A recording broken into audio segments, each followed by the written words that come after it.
Hello' student, মই আজি এটা কুৱেশ্যন এনচাৰ ক'ব গৈ আছোঁ। তো কুৱেশ্যনটো হ'ল ধতুৰা গোত্ৰ এটা ফুলৰ অৰ্ধবৈজ্ঞানিক ভাষাৰে বিৱৰণ লিখা। অধ্যয়নৰ পিছত ইয়াৰ পুষ্পচিত্ৰ অংকন কৰা। উত্তৰ: ধতুৰা গোত্ৰ পিটকচীয়া গছ। সংগীক চিত্ৰ: শিপা। ইয়াৰ পৰা ওলোৱা পাৰ্শ্বীয় শিপা থকা মূল শিপা ব্যৱস্থা। কাণ্ড কোমল বা লেহুকা, কেতিয়াবাহে কাঁটযুক্ত।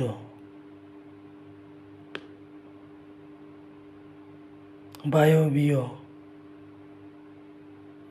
থিয় নলী আকাৰ। শাখাডাল যুক্ত,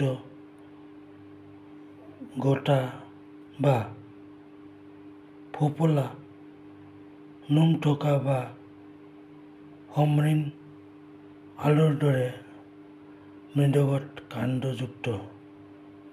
পাত একান্তৰ সৰল, কেতিয়াবাহে ফকলযুক্ত, যৌগিক,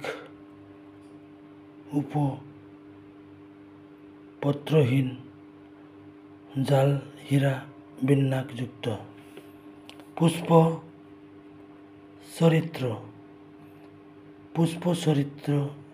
পুষ্পবিন্যাস একাকী, অক্ষীয় বা অনিয়তাকাৰ, যেনে বেঙেনা ফুল। ফুল উভয়লিংগী, সমমিত। দলমণ্ডল পাহি, পাঁচটা, যুক্তদলীয় পুষ্পপত্ৰবিন্যাস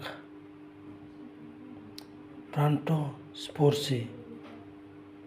বৃত্তপাত বৃত্তি পাঁচটা, যুক্তবৃত্তীয়, দীৰ্ঘস্থায়ী। পুষ্পপত্ৰবিন্যাস প্ৰান্তস্পৰ্শী।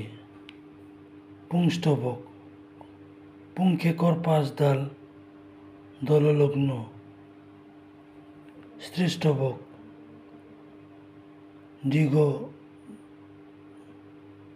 দ্বিগৰ্ভ কেশ